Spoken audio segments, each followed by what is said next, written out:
All right. During the intermission of the Florida Panthers Carolina Hurricanes, Detroit in the house. I don't know, man or woman. Uh, I I'm rooting for Florida because I like Sergei Bobrovsky. A lot of people gave him shit last year because of the big contract. They were rooting for Spencer Knight to overtake him, but now it's not even who wants it more. It's just who makes the mistake. So you know, I'm just glad I'm not a fan of either team, so I can watch this game in peace. Even though I'm rooting for Florida, I'm not going to be devastated if they lose. I just want to see Florida win so you could have the Stanley Cup parade on the beach. That'd be pretty cool. Or if Carolina wins the Stanley Cup, you could have it during like a KKK rally. Hello. I mean, now it is. I thought about going to the game Saturday. I have a show tomorrow night at the Comedy Store, so. But I'd like to give a quick shout out to the referees. Think about it. This is a 4 overtime game we got coming up, and they don't get a break. They don't get no shift change. So, and it's been a very well refed game, I think. No major boo boos. Anderson's played great. Bobrovsky's played great. I mean, it's pretty. What up, William Zoom? The 4 overtime hockey game going on right now. I mean, Gretzky just looks miserable on camera. Bissonnette's pretty funny. Liam McHugh's, he's a good ringleader.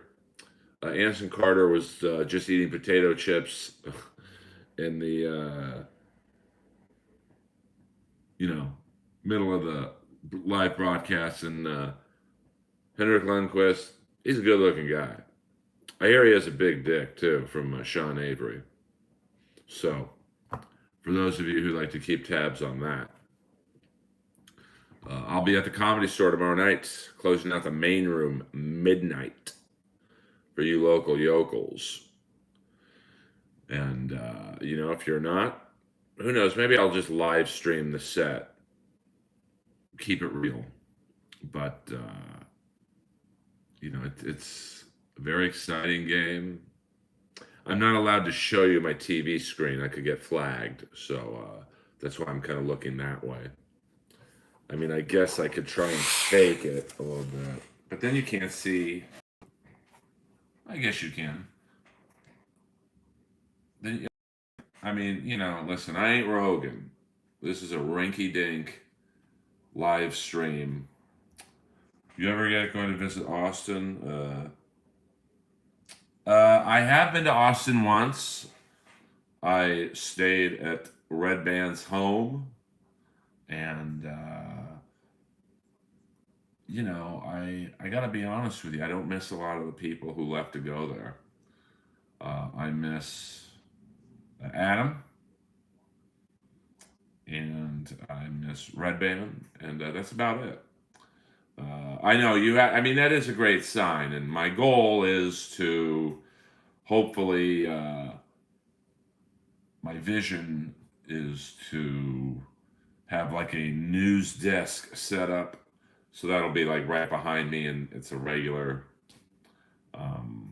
angle and whatnot. But you guys know me. I'm a one-man army. Not even going to ask if you'll ever come to Minneapolis. I would. It is a great sign. Shout out to Radical Neon. That's Radical with a K in Los Angeles. We've got the 7 minutes before the fourth overtime. But like I explained day trois in my last live stream, I'll only do the road if it's good money. Otherwise, I'd rather stay in LA and do voiceovers and, because that really is how I pay my bills right now. But I am good friends with Tammy Bronson, the owner of the, I think it's in the Mall of America, House of Comedy. So we've been talking about, because she has like 6 clubs, like Edmonton, Vancouver, Scottsdale, Plano, Texas, Minnesota. Yeah, I would get something like that. And then, I know, it's a weird angle right now on my iPad. I have to get a new iPad. This one's like a couple years old already, so I'm working on it. I mean, it's my goal the rest of this year to really get the YouTube channel up and pumping. Not even necessarily for the super chats, but just um, YouTube. And I mean, I'm trying on TikTok. I just don't think TikTok's the format for me. I'm more of a storyteller anyway. I mean, my best jokes are stories, not 1 or 2 line jokes. But we'll see. We'll figure it out, and hopefully, I will do the road a little bit more, and those iPads keep working for you. Yeah, no, I mean, I mean, this isn't a horrible. When I review my live streams and the videos, I do. Did you hear your new name with late? No, what is my new name, Detroit, with ladies in the Onion chat? By the way, shout out to Detroit. She is one of the 12 patrons on my Patreon. I think I'm down to 11. Someone left the flock, but that's all right. I'm not really doing Patreon for the money. I mean, you can't when you only have 11 followers, but like, it's just an avenue for people to support me. I'm lucky enough to be able to support myself, but hey, who doesn't like getting paid for their craft? So we are at 5 minutes till the fourth overtime. Balder, you don't have to join. I mean, like, you know, but I put up a lot of, or I should say, my producer, Zen's producer, she puts up 2-3 videos a week, so it's good value, I believe, for what I offer, and it's just another format for comics to make a few bucks or whatever. Um, oh well, I thank you, Boulder Johnny. I'm doing my best. I would hope that I have the funny part down relatively well, although that could be better. But now it's all about the social media, the TikToks, the Twitter, Facebook, Instagram, Reels, YouTube. It's never been easier to do stuff on your own without a manager. But then last night, you saw why sometimes I wish I had a manager, because TNT on their new show, Rich and Shameless, showed my Hulk Hogan joke from Twatty Pig. I don't know what that's supposed to mean, but I don't know. It doesn't sound like a compliment. But TNT on the new show, Rich and Shameless, in the Hulk Hogan sex tape episode, they totally showed my joke from the Ric Flair roast about the Hulk Hogan sex tape. Didn't ask for my permission, didn't ask for Fight TV's permission, didn't ask for Ric Flair's people permission. They just used it. And I wouldn't have even been that upset, but if they would have just put at Earl Skakel in the bottom of the screen, maybe I could get a few followers. Because there was a big crowd. The basketball game was the lead-in. So, I probably would have gotten, I don't know, 100 followers or whatever. Nah, I don't think I don't have the pockets to take on TNT. But that's people ask me all the time. Well, why do you need a manager or an agent or whatever, an advocate for stuff like that? I mean, that's. I think my friend who's a lawyer told me today, yeah, you have a solid case because they used 20 seconds of the clip and anything over 10 seconds they have to pay for fair use, which I think is around $1,500. So, like, okay. Twaddle pig. But I still don't know what that means. But I know that on Nobody Likes Onions, there is a picture of me that's might be even already there. And so we'll see. If you want to know what I'm talking about, go to nobodylikesonions.com. I think it's /Earl. I don't know if the picture's up yet, but you're killing me, Larry. That's the mattress commercial here. I mean, all right, Gretzky's smiling a little bit. Spend 50K on a lawyer for 50. Yeah, I know. But I don't like to get burned. We got 30 seconds till the overtime game. I'll see if I can watch at the same time and read chats.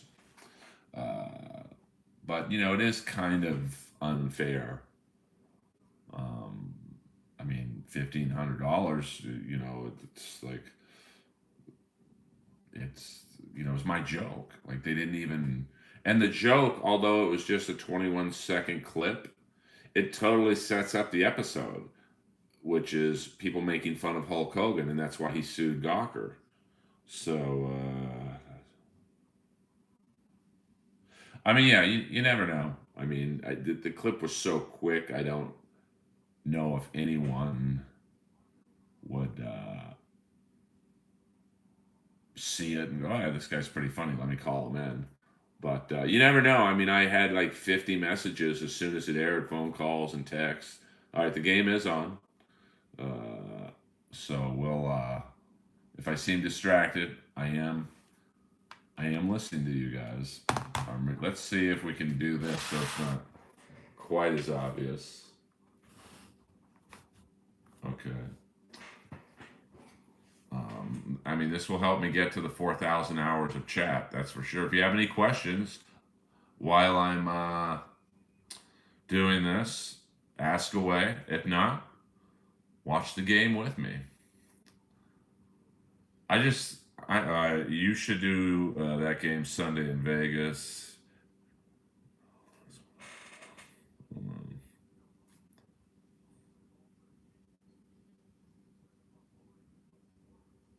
Okay, I will. No, I love the. I am one of the. I don't know, the non-victims, I guess, in the podcast wars. I really get along with everyone. I get along with Melton. I get along with Chad. I mean, I don't talk with Kevin Brennan a lot, but we always got along. I get along with Bob Levy. I get along with Ray DeVito. I don't have a tremendous relationship with Steel Toe. I think I've spoken to Aaron maybe a couple times on Twitter. Never spoken with April. Never spoken with Carl from Who Are These Podcasts. Good friends with Total BS Show and Insufferable Bastards. Obviously, I was on the Ric Flair roast with Shuley, so I'm like Patrick Swayze in Roadhouse. I'm nice till it's time not to be nice, and every person I just mentioned has always been good to me. So it's one of those things. How's the relationship with Bobby Lee? I think you would do great. I mean, I love Bobby. We share the same birthday. I'm friends with Santino, but he's never asked me to be on it. Well, I think Detroit, the problem with the podcast wars is eventually you're going to run out of targets, which is what you saw happen, I think, 2 weeks ago when Kevin, you could tell he had run out of things to say about Chad. and he started, and I don't like saying attacking, but whatever you want to call it, attacking, roasting me and Ken Mosca. And um, when you're roasting me and Ken Mosca, you've run out of targets. So, but I predict, and I told Melton this. Uh, I think Chad will be back on MLC within 3 months because you can already see both sides somewhat testing the water. Um, because, like it or not, and both sides will probably deny it, uh, they need each other. Because when you, oh, we got a penalty. We got a penalty. Penalty on Florida, I think, high sticking. Uh, I didn't see that last question there. Let me. I wish the questions would stay. I don't think I'd want to do a podcast with Brian Callen. I just I know one of his accusers, so I'm good on that. Um, I believe him, so I would never do a project with him. All right, we got power play here.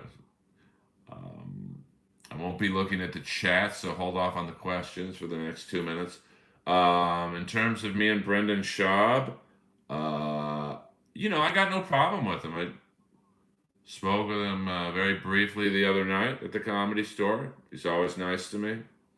I didn't like his special, but I know it's not the most popular answer to give because he gets a lot of shit. But once again, he's never been anything but nice to me. So nice save by Bobrovsky there. Well, no, but I mean, it's no big deal. I just don't think he was ready to put out a special. But I also understand the pressure he probably felt. When you look at his, all his friends are famous comics. So, I'm sure he walked into a room and there's Joe Rogan with, 4 specials or whatever he has. Callen with about the same amount of specials. D'Elia, same amount of specials. And then you walk in and you don't have any special. I'm sure it's just like, fuck it. You know, I'm just gonna put a special out. And my friend was his manager at the time, and I told him, I'm like, dude, don't give him a special. He's not ready. But he did. And, he's making a lot of money. I mean, he's a draw. So his podcast does well, and so I don't think he's. Um,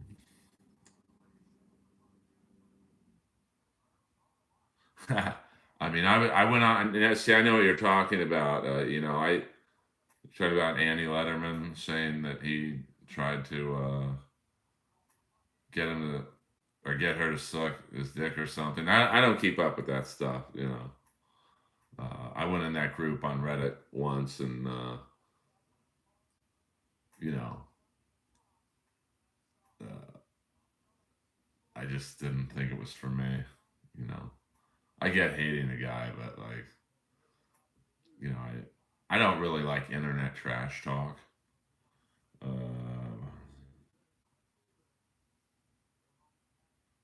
Triple A and I are cool.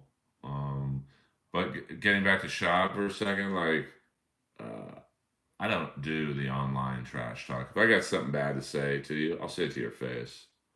And I think that yeah, Sam's a cool guy. Been in it a long time, and he found his niche. Like he was, I think, struggling to. Oh Jesus. Uh, he had. I think he was one of the first, maybe the first comic to get a standing ovation at Premium Blend on Comedy Central. But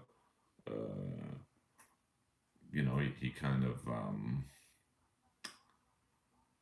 Sorry, this game's going wild now. You can tell people are pressing right now.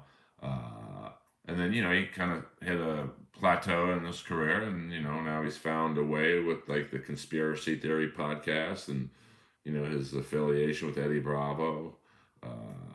And, yeah, we're good. I mean, I am a straight up shooter, and I'm starting to think that that's not the best way to behave in this business, but it's really the only way I know how to behave. So you might not like my comedy or my YouTube channel, which is not exactly killing it with the numbers, but you can't say I'm a bullshitter. And don't get me wrong, I'm very capable of bullshitting. You know, I can put on the Skakel charm when I have to. But yeah, Nicole Amy's good. She's very good, hard worker, and she's cool. Um, Sarah Tiano's awesome. There's a lot. I have a lot of. I bitch a lot about the wrongs that have been done to me in the comedy world and on TV shows by certain people, but there are a lot of good people in the business. Well, I think the older I've gotten, I've become more honest. So I really enjoy it. Um, which is why, yeah, I just enjoy being honest. You know, whereas I think 10 years ago, 15 years ago, I didn't mind being LA fake and being phony when I had to be, but you know, yeah. What messed me up with YouTube is I think the first video I ever put up was my throw up scene from Benchwarmers, which I think got a shade under 100,000 views. I think I'm at 99,000 something, and I just thought every video would be like that. So the reality is, I just should have done what I'm doing now, putting up live streams, whether they get 8 views or 800 views, and it just gets you into the algorithm. And that was my mistake. That was kind of like how I was in the commercial acting world, where the first two commercials I ever auditioned on, um, I booked two national commercials. My first two auditions. That's unheard of in the world of comedy or acting. So, and then I literally didn't get a call back for 15 years. Yeah, I'm definitely trying to post more and shorts, and started taking my phone with me on the streets when I take Lois for a long walk. If I see something funny, I'll put it up.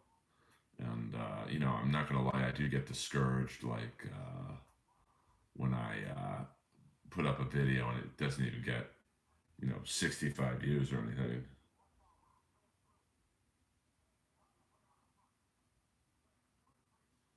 What do I think of Gino? I'm friends with Gino, but you know,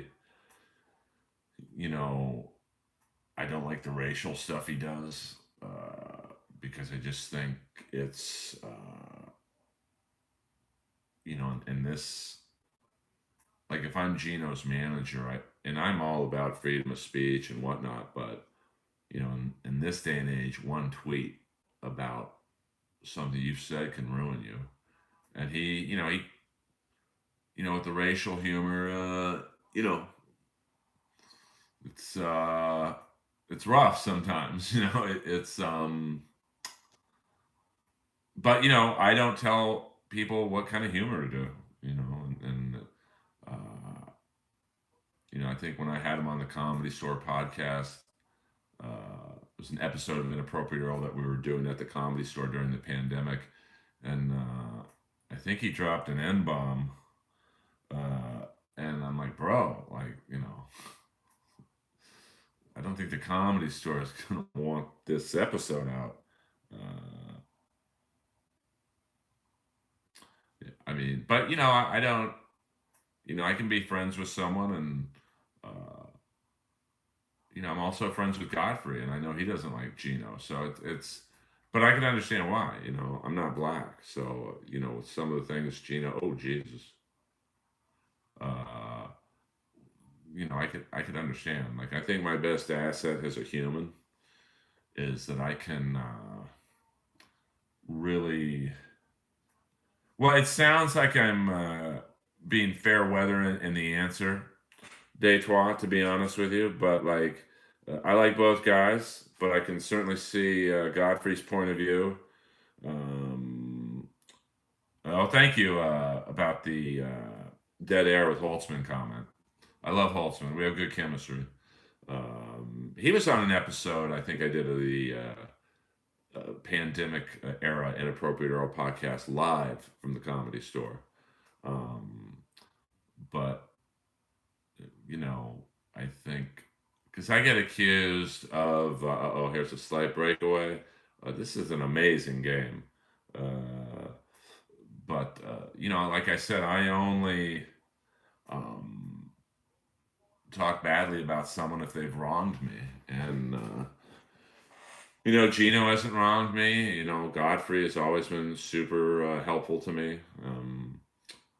Kevin Brennan, outside of his, baby roast of me last week about my Patreon's been pretty good to me. Chad's been great to me. A lot of people, that's probably the number one question I get. How could you be friends with Chad? He's this, he's that. Like I said, he's always been nice to me. So that's what I go on. Let's see, basically, I mean, the wrestling pods, once again, the Comedy Store Wrestling Podcast, the numbers, frankly, they're not great, but me, John, and Eddie enjoy doing them, and, we'll do them until,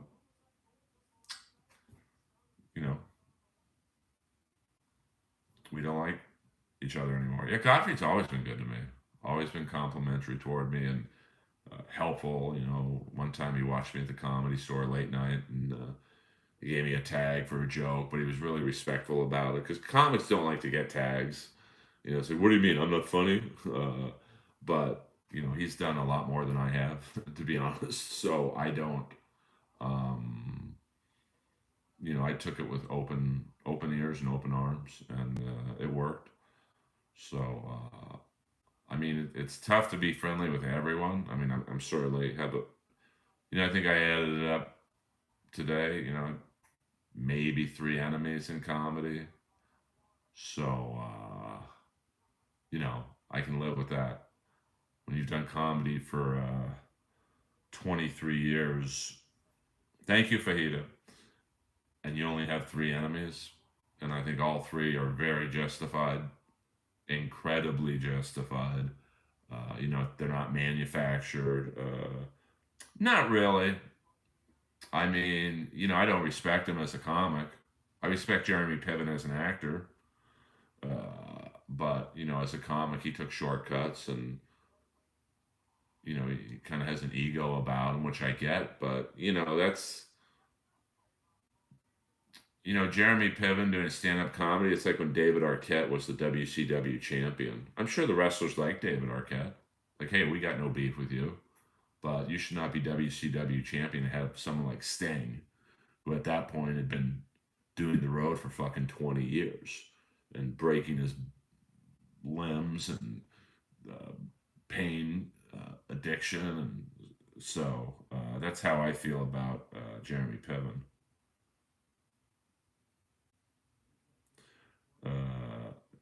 But, so when I went up there that one night, I won't say who told me to go up there, but it was like, hey, the battle's ending.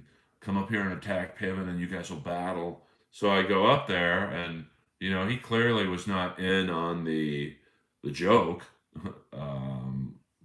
And then Jeff Ross calls me up an hour later, and he's like, hey, what was that all about? I'm like, you guys told me to go up there. He's like, well, you bullied him. You didn't let him talk. I'm like, that's my world up there, And I was told he was in on it.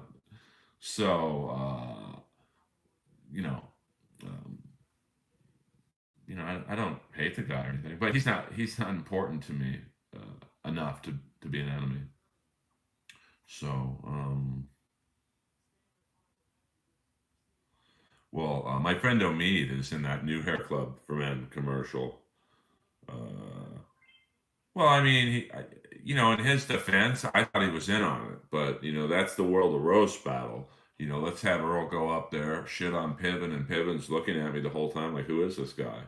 And I'm waiting for him to like fire back at me, and like, you know, he he did not, and the only thing he said that was remotely funny was he wanted to fight me in the parking lot. So I went out to the parking lot to fight him actually, and he never came out. So, but that's what I loved about roast battle. In the heyday of the show, where Chappelle would go up there and we'd shit on Dave Chappelle, and he loved it. And then he'd shit on us. John Mayer would go up there. Here's a guy who's probably fucking more girls than all of us put together, and he did a joke, and he looked at me like, "Hey Earl, what you think of my joke?" I'm like, "Hey, how would you feel if I interrupted your concert with a guitar solo?" He got what I was saying. Uh, well, I get it. He legitimately probably didn't know who I was, so like, um, there's no harm there. But when was the last time I talked to Tyler, the Creator?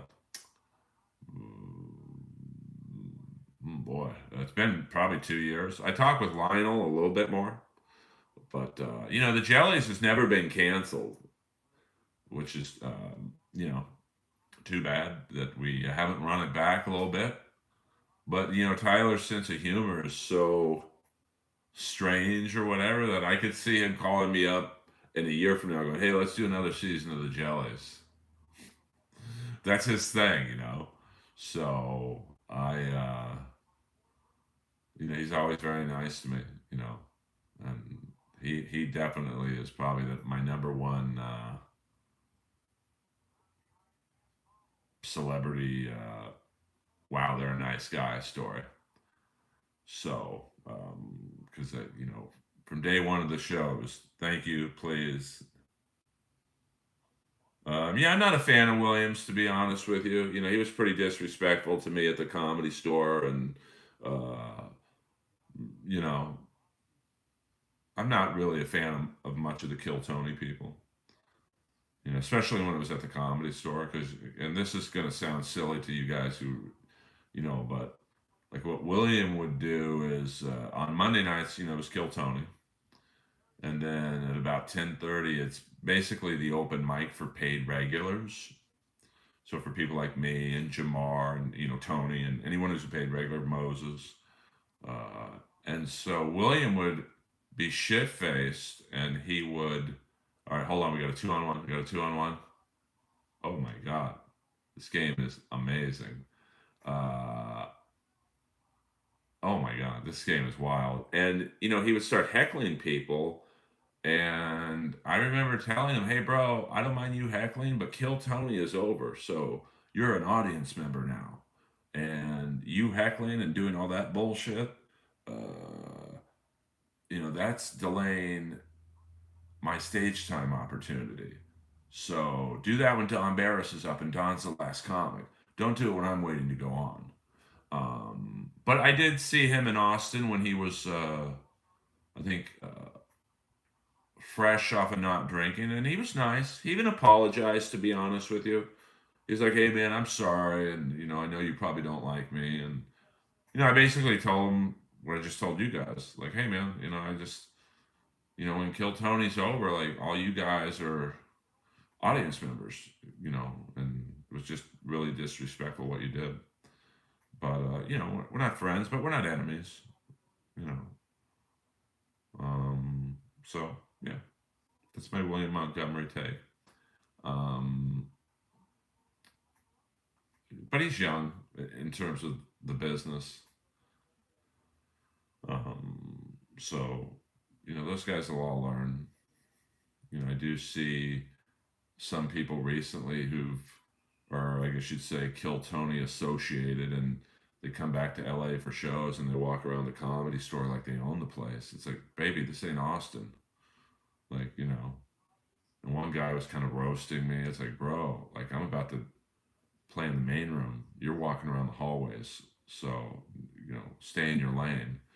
But, you know, it's just the way it is. Hello, Ross. Yeah, you love Cobra. You know what time it is.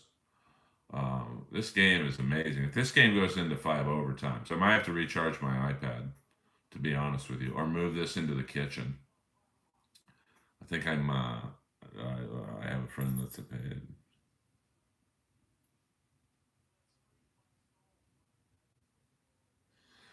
Well, I mean, I think now I got to be honest with you. When I went to Austin, the Austin comics were awesome to me. Like they were really super friendly. But I have a pretty good. You wasted the kid for nothing. Now it's time I waste you. Uh, I have a pretty good reputation when I go to New York. I think people are. Um, they might not even be fans of my comedy, but they're glad I'm in the room because I'm just nice.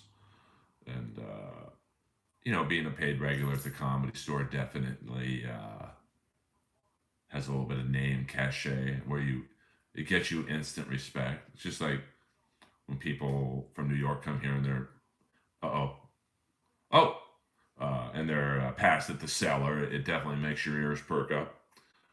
But I want to travel a little bit more. But like I said earlier in the chat, only if it pays well. I can't, you know, do some shitty one nighters and hope I come back to LA with $100 in my pocket. I'd rather just stay home and I did recently a state lottery commercial. Uh-oh, we got a semi breakaway. God damn, this is a good game. It's really a shame that someone has to lose this game. Uh, Errol, have you ever eaten pizza wearing leather gloves, cutting it with scissors? Just do it. I have not done that yet, but maybe I will with scissors. Thoughts on my first cousin Robert F. Kennedy Jr. running? I mean, it's a free country. Uh-oh. Um, I don't think he's going to win. Um, I think it's going to be Biden and Trump again. So I'm probably not going to vote.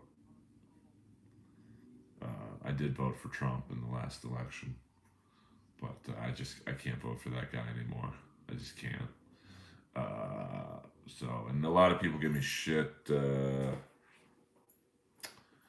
Like, well, if you don't vote, you don't have a voice. And see, I think the opposite. I think when was the last time you saw Lemmy before he died? I saw him there is a gas station on Sunset in San Vicente called Union Oil, and that's where I go to get my late night energy drinks. And it's kind of sad. He walked in and he looked very, very frail and gaunt, and he looked at me like he knew me, but I just walked past. I didn't want to say hello to him. I didn't want to. I have some good memories of Lemmy, and I just didn't want to have that be my last memory of him. Which I can see the visual of. He was walking in, I was walking out, and he looked at me. Oh, that's cool. That's cool, William. Uh, he just stared at me with those steel blue eyes, and not the best memory. But I gave him the ride to the dentist several times. They were pretty funny rides, and so I like to have those memories. We are at 4:17 left to go in the fourth overtime. Yes, that was. Oh, oh my God! I mean, Duclair just had basically a baby breakaway. I mean, this game is out of control, man. The Carolina Hurricanes have 61 shots. The Florida Panthers have 57 shots, man. This is wild. And yeah, Lemmy was a cool guy. He was quiet actually, and uh, you know, he got Jimi Hendrix's ass, and so that really says it all. Like, uh, he's a pretty iconic dude. So it was very special for me to get to have any kind of relationship with him. But did you get to go to 10500 Cielo Drive? I don't know. What address is that? Is that Eddie Nash's address? By the way, I spoke with someone today at the network. About an Eddie Nash documentary. It won't be even discussed till next year, but I'm excited about that. Oh, Sharon Tate's old house. No, I thought you were talking about Eddie Nash from the Four on the Floor murders. Um, I don't think I've ever been there. I mean, I've been to some wacky parties in that neighborhood, but I don't believe I have ever been to that particular home. I've been, well, it's funny you mentioned the Sharon Tate murders. I used to get my hair cut at a salon on Melrose and Fairfax. And that was the salon where Eddie Sebring. Oh, wait, am I behind? You just said goal? Um, did you just spoil the game for me? Out of control. That is a Patreon membership there. If um, Yes, Jay Sebring. It was his hair salon. Now it's called, or back then when I was going to it, it was called the Form Hair Salon. And an interesting thing. Oh shit, I'm behind in the game. All right. Well, I hope the right team won. Um, I'm assuming we are. All right. I'm a little distracted right now. I'm rooting for Florida, so no spoilers, even though the game's over. Um, but that's where the guy who played Craterface in Grease. I guess my TV's on delay. The guy who played Craterface in Grease, Dennis Stewart, he used to pick up young boys apparently in that salon as well. And when I was in there getting my hair cut, you could feel the history of the place. You really could. Um, so, uh, just kind of another cool Hollywood story I can tell. Um, and the guy with the bad skin, he was the bad guy in the movie, or in Grease and Grease 2. He was called Crater Face. So he was I forget the name of the gang, the bad guy gang in Greece. Uh, so he was a dancer. Did you ever talk to Harry Nielsen? I did. Harry Nielsen, it's one of my favorite childhood memories. Gave me a tour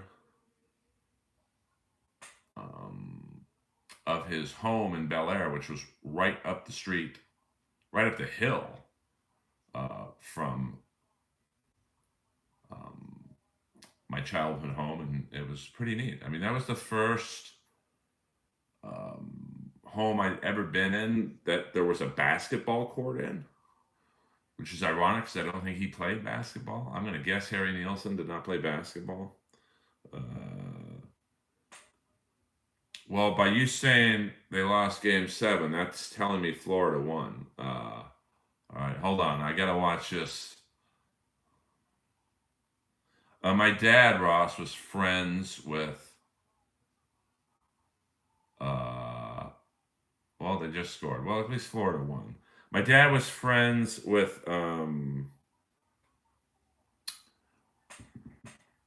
Rooney. Sorry, I got a lot of names in my head right now. And that's Art Rooney would send us game use Super Bowl balls autographed by the whole team. So that's how I became a Steeler fan. And I used to play with those balls in my backyard. Oh my God, what a moron. 9 Hall of Fame autographs on those 4 footballs, each football. Um, so it's definitely a big mistake. But what can I do? So the Florida Panthers win 3-2. Each team had 60 shots.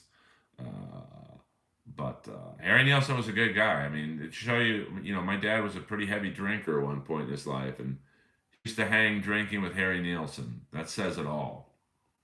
I mean, when you could hang with him. See if I missed any questions in chat. Sorry about this. Yeah, Dennis Stewart. Yeah, he died of AIDS, which is, he was definitely in that area. He was a Broadway dancer, so unfortunately, you figure a lot of dancers in the 70s and early 80s probably met a similar fate.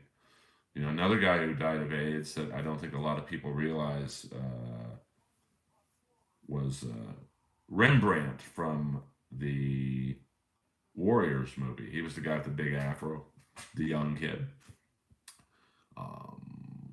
I haven't hung out with Alice Cooper, but I've hung out with his band.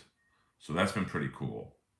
I met Alice Cooper once because I paid an extra $500 to meet him, and I took the girl I was dating at the time backstage. And she was an old soul, so they actually had a good conversation. Joe Bartnick.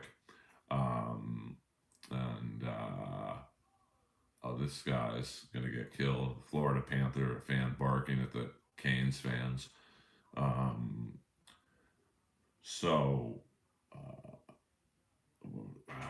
What was I talking about? I lost my train of thought there. Man, the Hurricane fans are pretty bummed out. But I got to,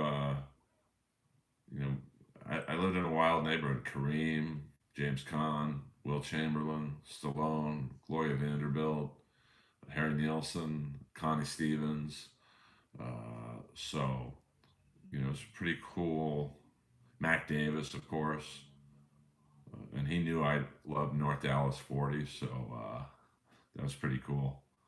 So, all right, my iPad's at 5% battery, so I got to turn.